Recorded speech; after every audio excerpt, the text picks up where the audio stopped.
Payungi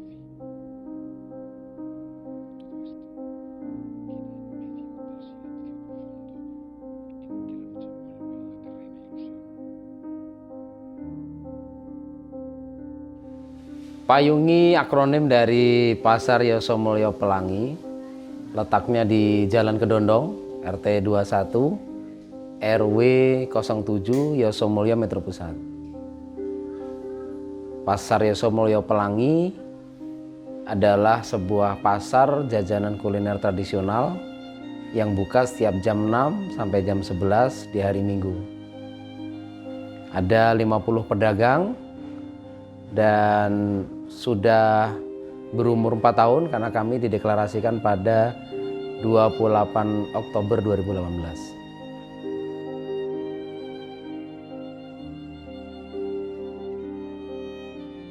Pasar Yosomulyo Pelangi menyediakan kuliner tradisional, juga ada kuliner modern. Kemudian kami ada wahana permainan, ada flying fox, ada panahan, ada taman kelinci, ada mewarnai, ada menggambar, kemudian ada rumah baca, dan kemudian kami di sini menyediakan semua hal yang kaitannya dengan kreativitas seni. Jadi ada sekolah seni payungi di mana kami juga mengajari anak-anak untuk lukis poteri, lukis kanvas, sablon kaos, ada kerajinan gerabah ya, kemudian ada kerajinan batok kelapa. Terus sekarang kami juga sedang mengembangkan ekoprint. Motivasi kami adalah ini berangkat dari keresahan bahwa sebuah kampung itu mestinya bisa menjadi jembatan bagi banyak orang untuk berinteraksi. Kami melihat ada kesenjangan ekonomi. Kemudian kami melihat bagaimana tata ruang sebuah kampung itu biasa-biasa saja. Dari situ kemudian kami mulai melihat tembok-tembok warga yang biasanya tidak ada gambar, tembok warga yang dibiarkan kusam, atau kalau yang dia orang kaya dia berwarna, kami membuatnya lebih berwarna-warni. Mulai Mei 2018, kami memulai dengan memural kampung kami sampai kemudian Oktober 2018. Dari situ kami gotong royong, ngajak anak-anak muda, iuran cat, kemudian kami membuat tulisan-tulisan menarik sehingga tembok yang tadinya membatasi pada akhirnya memunculkan interaksi. Dan dari situ kemudian kami melihat orang-orang bertanya-tanya, ini kampung mau diapakan? Kemudian kami kumpulkan emak-emak untuk melihat sebuah pasar kreatif yang ada di Jawa. Kemudian kami meraba lah melihat bagaimana kami ingin mewujudkan hal yang sama, bikin tempat kuliner bisa dinikmati di hari Minggu pagi. Kami ajak gotong royong warga, kemudian kendalanya ada pada modal, uang, memulai pasar itu. Kemudian kami melihat ada uang kas musola 15 juta dan akhirnya kami nekat untuk meminjamkan uang kas musola itu sehingga uang itu bisa dipinjam oleh mama tanpa bunga. Alhamdulillah pada 28 Oktober 2018 itu kemudian kami mulai meyakini bahwa oke, kami akan bikin sebuah pasar kuliner dan kami akan mempromosikannya melalui media sosial. Kami membuat Instagram Payungi _, kami membuat YouTube Payungi University itu, tapi setelah 1 tahun setelahnya kami bikin YouTube-nya. Kami bikin website Payungi.org. Kami juga akhirnya mengelola Facebook-nya. Sekarang kami juga mengelola TikTok-nya. Dari mulai gelaran pertama hari Minggu 28 Oktober itu kami mendapatkan omset 16 juta. Dan alhamdulillah hari ini terus meningkat, dan 4 tahun perjalanan Payungi rata-rata uang masuk setiap gelaran sudah di atas 75 juta, bahkan pernah 100 juta.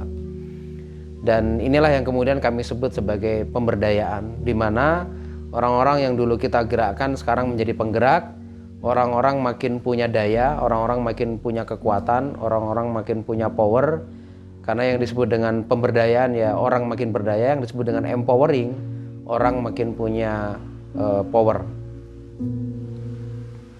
Tentu banyak sekali orang yang ragu ya, apakah kemudian gagasan pasar kreatif, pasar kuliner ini akan jalan, karena ada kendala yaitu modal tadi.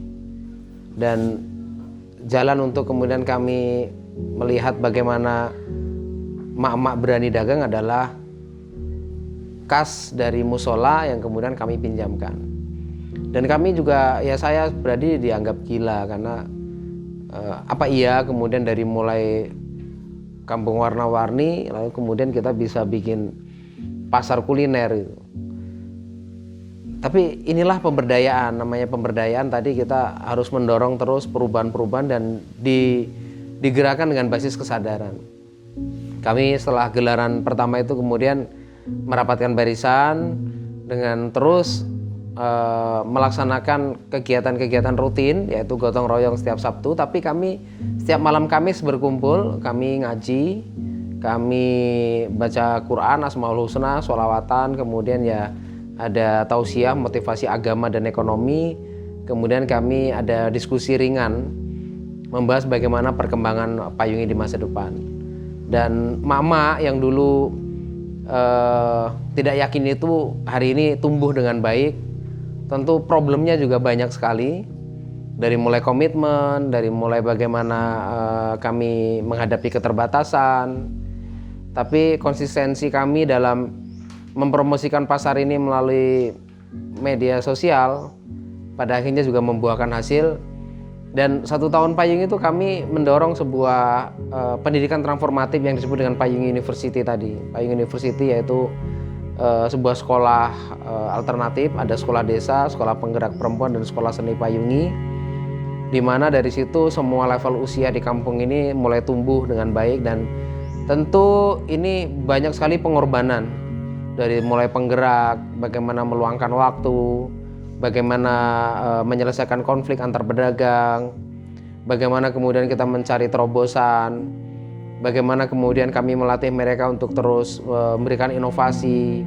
Mereka akhirnya punya akun-akun medsosnya sendiri.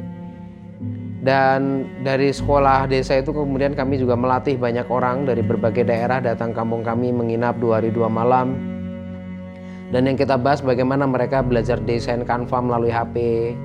Jadi emak-emak ini tentu lebih susah ya daripada anak-anak muda. Kalau yang pedagang-pedagang muda tentu mereka cukup adaptif ya. Mereka bukan imigran digital kan.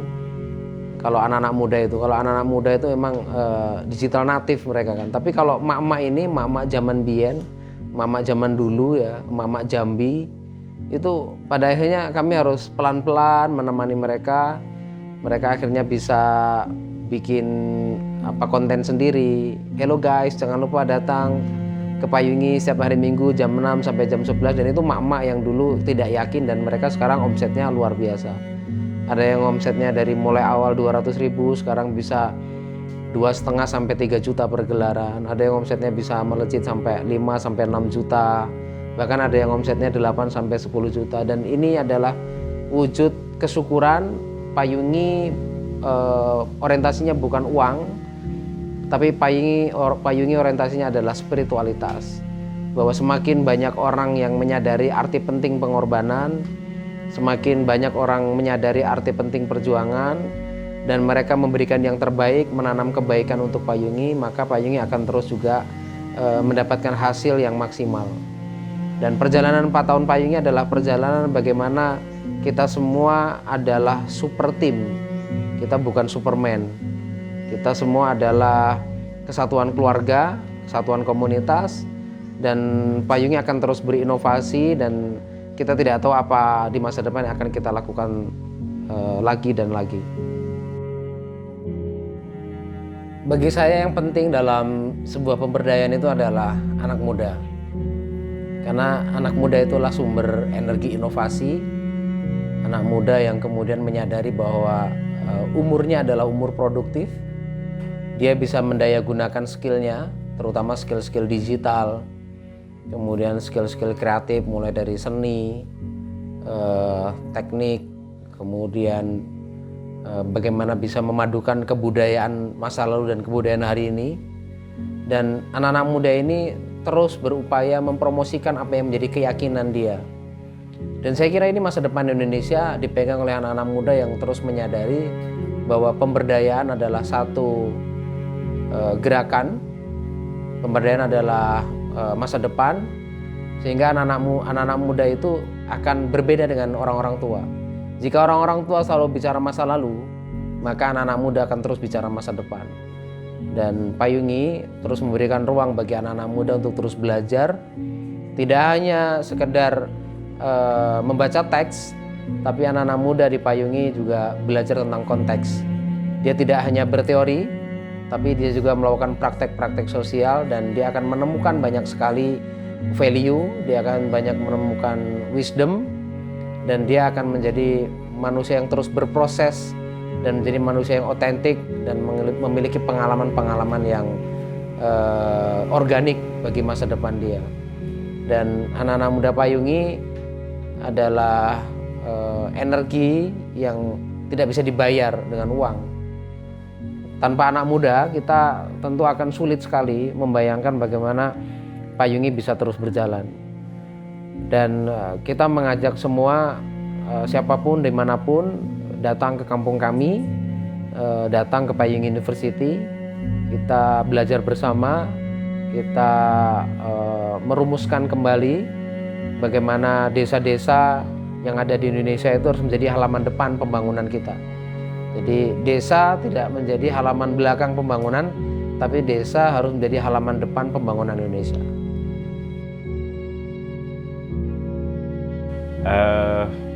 Mungkin aku jawab dari pertanyaan kenapa menetap ya. Jadi setelah kuliah, setelah membaca banyak buku, kemudian sering diskusi sama orang tentang wawasan dan pengetahuan, saya merasa bahwa cara terbaik untuk mendaratkan gagasan isi kepala itu adalah dengan menemukan teritori ya. Karena dengan begitu kita bisa menemukan langsung apa yang terjadi di masyarakat dan bagaimana konteksnya klop antara keilmuan dengan fenomena yang terjadi di masyarakat. Jadi saya melihat menetap di Payungi ini adalah salah satu cara untuk kemudian melihat bagaimana apa yang terjadi di masyarakat.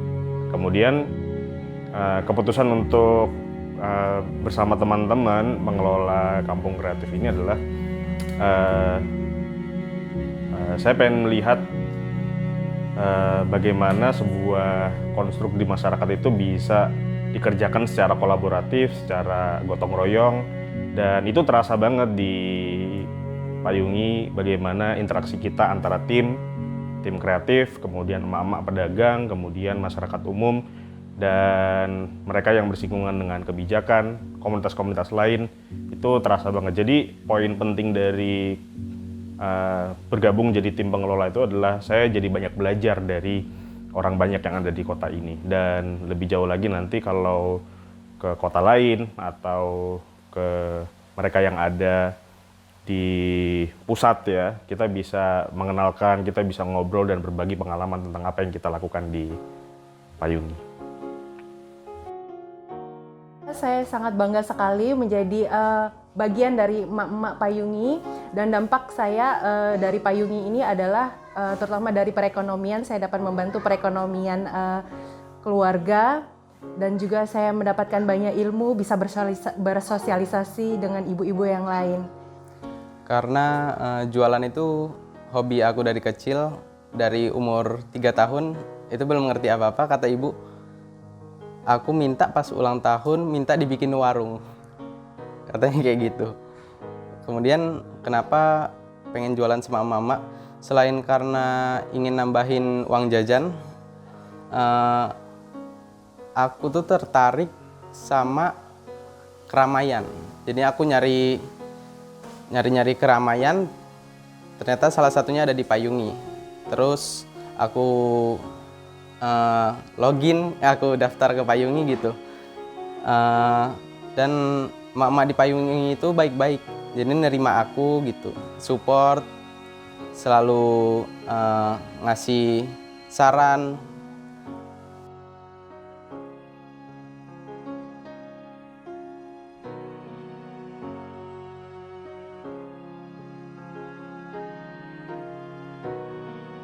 Yang aku dapat di Payungi ini adalah ilmu yang nggak pernah diajarin sama sekali di sekolah, dan aku bisa simpulin kalau Payungi ini ilmunya lebih dari sekolah.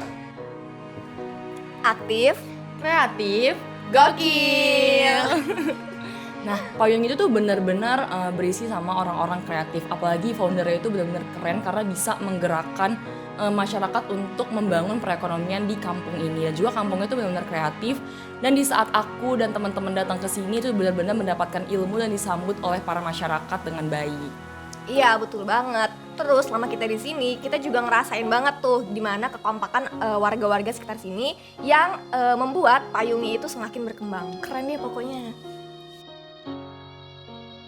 Perasaan aku selama aku turun lapangan di Payungi ini, aku benar-benar seneng dan terharu banget karena aku banyak mendapatkan pengalaman serta ilmu baru selama di Payungi.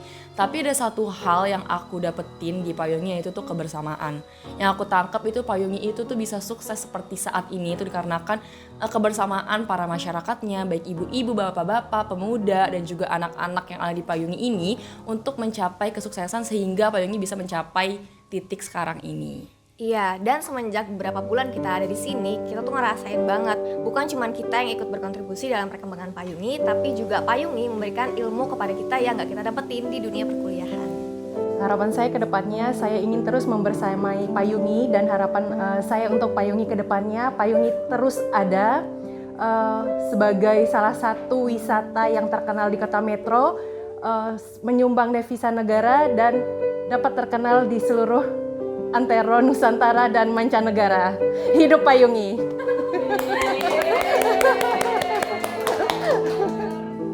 Pilihanku adalah berjualan.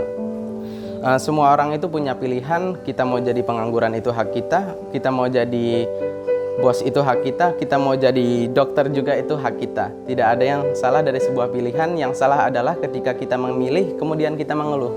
Dan yang bodoh adalah ketika sudah mengeluh tidak mencoba pilihan lain. Hidup di dunia ini itu sama saja mencetak sejarah. Jadi orang-orang akan menulis buku sejarahnya sendiri-sendiri. Dan seperti kebanyakan orang, kita akan menggunakan tinta hitam dalam menuliskan sejarah-sejarah itu. Tapi yang lebih baik lagi adalah bagaimana di salah satu goretan tinta sejarah itu kita menuliskannya dengan tinta emas. Maka dari itu, perbanyaklah kebaikan dan goreslah sejarah itu dengan tinta-tinta emas. Payungi itu esensi, bukan sensasi. Payungi itu tuntunan, bukan tontonan. Payungi itu berdampak, bukan hanya nampak. Salam Payungi.